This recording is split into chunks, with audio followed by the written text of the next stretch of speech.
What's going on, guys? This is Jordan back for Norfolk Gaming, and welcome to another top 5 video. And this week, you can probably already tell, and it's really freaking obvious, even if the video wasn't out, you could have probably guessed what it was if you watched the last 5, but anyway, this week we are going to be counting down the top 5 Kalos Pokemon. I almost forgot the region, wow.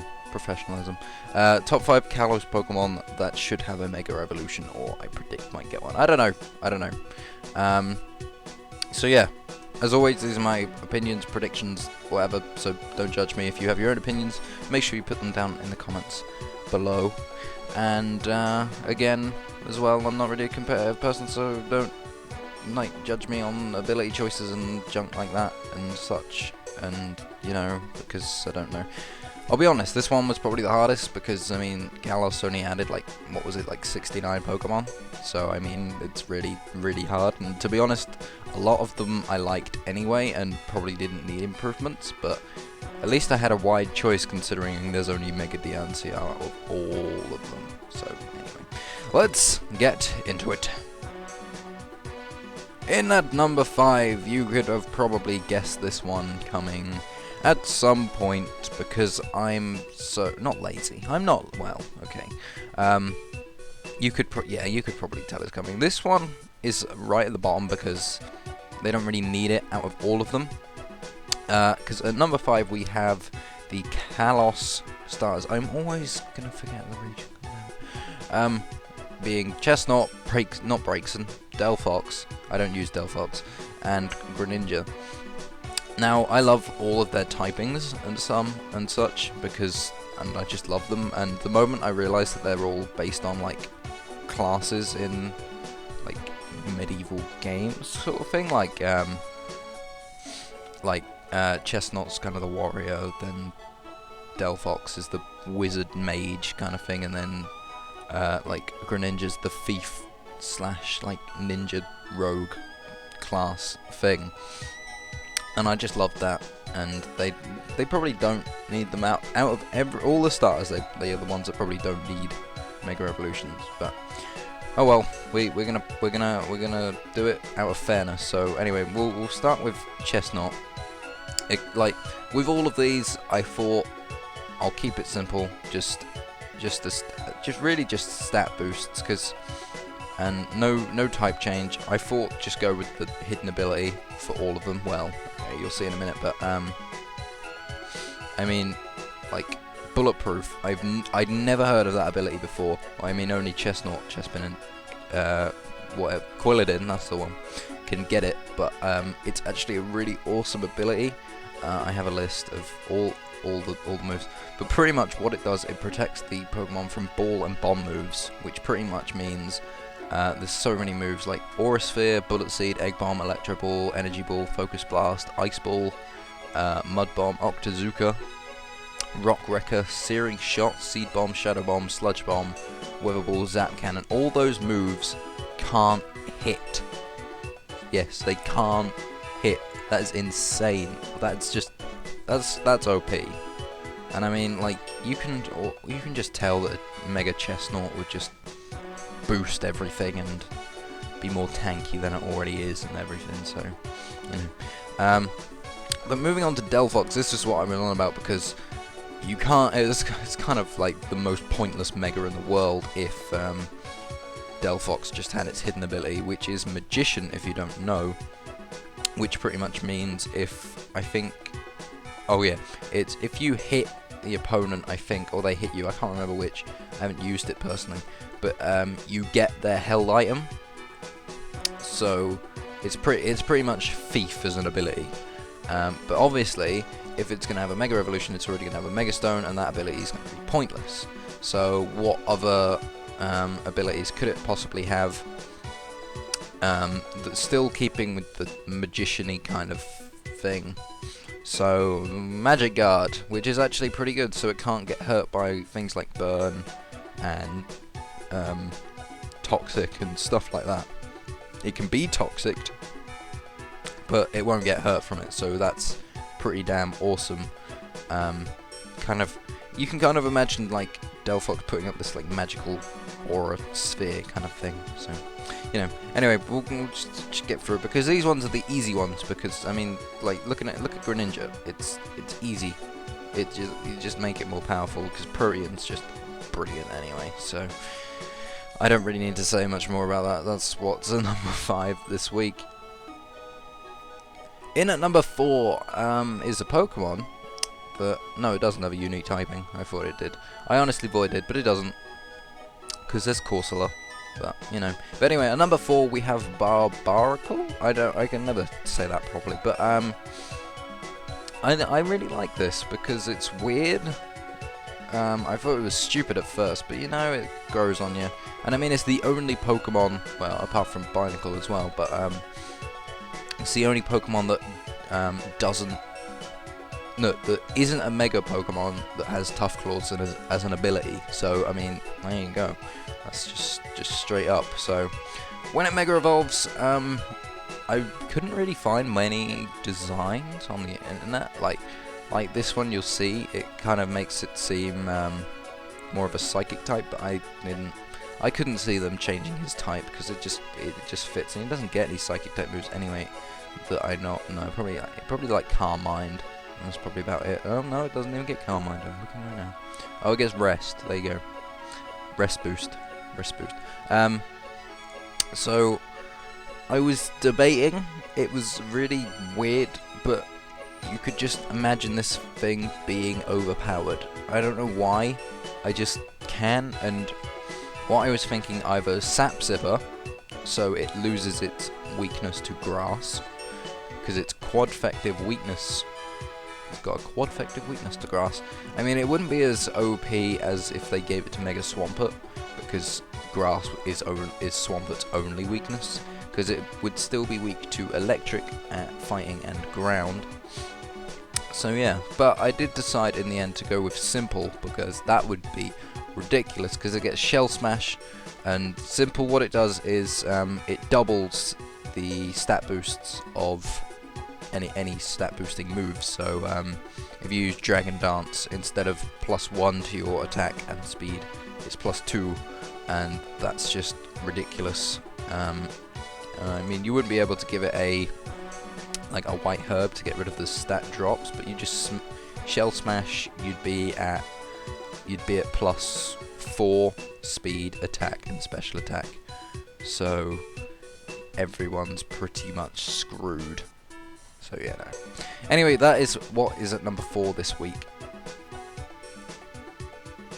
In at number 3 is a Pokemon that's, in my opinion, is probably pushed to the side, because there was 2 of the same type that are next to each other in Kalos, but I feel personally that they're 2 different evolutionary lines, but they're quite not really that similar. I mean, they've both got that Halloween-y feel, but I feel like one of them just beat it out and is probably better anyway. So at number 3 we have Gourgeist, beating it out obviously being Trevenant, because I feel Trevenant is a much better Pokemon than Gourgeist. I prefer its design, and shiny. Well, I mean, Gourgeist shiny is pretty cool. It's pretty cool, to be fair. Yeah, I quite like it, but I do like it honestly, but it just doesn't do it for me, because I mean, if I'm going to use a Grass Ghost type, I'm going to use Trevenant, because I love Trevenant. I don't know if that's just me, but I feel I prefer Trevenant. Just straight up. But anyway, Mega Evolving. I read its Pokédex entry, and it's so bad, but I laughed. Singing in eerie voices, they wander town streets on the night of the new moon. Anyone who hears their song is cursed. So, you can just kind of imagine them just walking down roads, just singing for a laugh. No, that's bad. It's bad.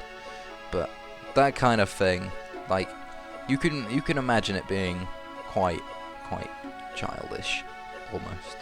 It looks quite childish. It looks like a teenager going through an emo phase. But anyway, so I did decide to give it Prankster, because I feel like that would be pretty cool. I mean, it's got the move Trick or Treat, which on its own probably isn't that great, But if you think about it, what you could with Prankster, because Prankster makes like status moves and non-attacking moves hit first, so you can. It gets Pain Split, Trick or Treat. What else? What else, Jordan? Leech Seed. That'd be pretty good. Confuse Ray. Just stuff like that. And all you'd want, really, I'd say a definite, is Trick or Treat. And it really does seem like a stupid move, but it doesn't, because what it does is it adds the Ghost type, and Ghost is good against Ghost. So I mean, you're kind of screwed if you can't take it out and you only have a normal type left. But what you can do, you just Trick or Treat, Shadow Ball, and you're doing like twice the damage you would normally, because it's a Ghost type. So anyway, Gourgeist is at number 3 this week. In at number 2 is, I don't know if I like it or not. I've never really got the chance to use it, but it's kind of in my middle ground. But the only problem is there are better pure ice types. There's a lot of pure ice types I do much prefer to this. But anyway, at number 2 we have Avalugg. Avalugg being the iceberg Pokemon. It looks pretty cool. It kind of looks like a land whale type thing. I don't really know, but I don't know, it's not quite there.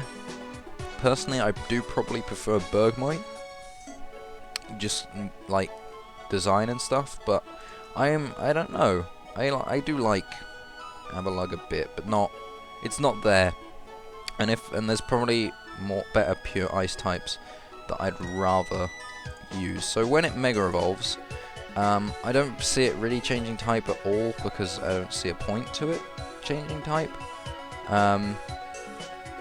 Because like, I was debating with myself adding Rock, but that would just be pointless, because I've seen Aurorus and Amora, and they're just it's a good type, but it's really, really stupid because it gets 2 quad-effective weaknesses, and you don't want, like, it's bad enough having 1, but it would be super effectively weak to both Fighting and Steel. Fighting probably is one of the most run types that I know about, and Steel is probably becoming more used because of Fairy, so, you know, but I did think of it probably being a little bit similar to Mega Aggron. Well, apart from Mega Aggron loses the typing, but, you know, by giving it Filter, just, because, I mean, Steel has a few weaknesses, and Ice has a few weaknesses, so just kind of reduce them down a bit, and not make them as threatening, so Avalugg can just sit there and be a tank, as usual. So, there you go. Avalugg, number 2 this week. In at number 1 has a very special title, as well as being number 1 this week, as being the first legendary Pokemon on any of my lists. I don't know, obviously it's not quite there yet. Gen 6 isn't over, so, but the thing is, we know something's coming for this Pokemon. So, what could it be? So, at number one, I don't understand. No, is Zygarde. Zygarde is a puzzling one. It really is. I don't know. That's it. Like, that is probably the opinion about Zygarde. I don't know, because there's something coming. Because, like, confirmed, we know that it's gonna get the moves, but 1,000 waves and 1,000 arrows, as its kind of signature moves that aren't actually released yet, which is weird. So we know something is still coming for Zygarde, but looking mega-wise, its ability is pointless. Like, normal Zygarde's ability is pointless. So I just thought, why not just give it like a similar ability to both Xerneas and Yveltal. Like, their abilities are Dark Aura and Fairy Aura, which boost their respective types, Dark and Fairy, by 33.3%. And then why didn't they do that for Zygarde? I mean, like, Zygarde's the one that breaks it and stops those abilities from working, but that's it. Like, what if you're not fighting? Like, that's 2 out of 700 Pokemon that you would have to be fighting for Zygarde to be any good. So just give it like its own one of like Earth Aura or Ground Aura or something like that. Boosting ground type moves by 33.3%, or just give it Tough Claws. No, it wouldn't get Tough Claws. That would be dumb. Tough Claws, yes, default Mega ability. So, you know, but like, you read its Pokédex entry. When the Kalos region's ecosystem falls into disarray, it appears and reveals its secret power. What is the secret power? Mega Evolution, probably. Well, it's probably not. It might not be. You never know. You never know. But anyway, Zygarde is #1 this week, and that is the last of the Mega Evolution video top 5s done. Cry. So yeah, as I did just say, that's it. That's we've done each region, so that's like my predictions of Mega Evolution's done, I guess. Like that's kind of what I wanted to do to start off this series of top 5. So it's done. It's weird. We might do this again, maybe like in a year. Who knows? If the next Pokemon games add any Mega Evolutions, then we'd probably have to like redo some lists. If some of the Pokemon on my lists have been picked, but you know, I don't know. So that does mean that next week we will start a new batch of top 5s. And I can reveal that they are going to be types. We're gonna plow through all the types, so that's going to be like 18. Jesus Christ. But with those, I am going to try and get you guys more involved. Not the first one. I will do like I'll choose which of the 18 types that will be, and then from then on, I want you guys. I will make a straw poll, and I will ask you guys to vote on that straw poll which one you want to see next week. So say after whatever, say we do normal, and then I'll ask you to vote between fire and ice, and whichever one gets the highest votes, probably by like Thursday, so I can actually choose, so I can actually like get everything ready, because I usually do these on Fridays, so you know, and then whichever one is highest you'll see on Saturday. So I feel like that would be fun. But anyway, I've been too long as always, but hopefully those ones will be shorter, because I don't have to talk about, like, I can just talk about the Pokemon. I don't have to talk about what might happen to the Pokemon. So hopefully those will be shorter, and I can my brain can rest about having freaking 20-minute videos about these. But anyway, have a good day, guys. I'll see you in the next video. Goodbye.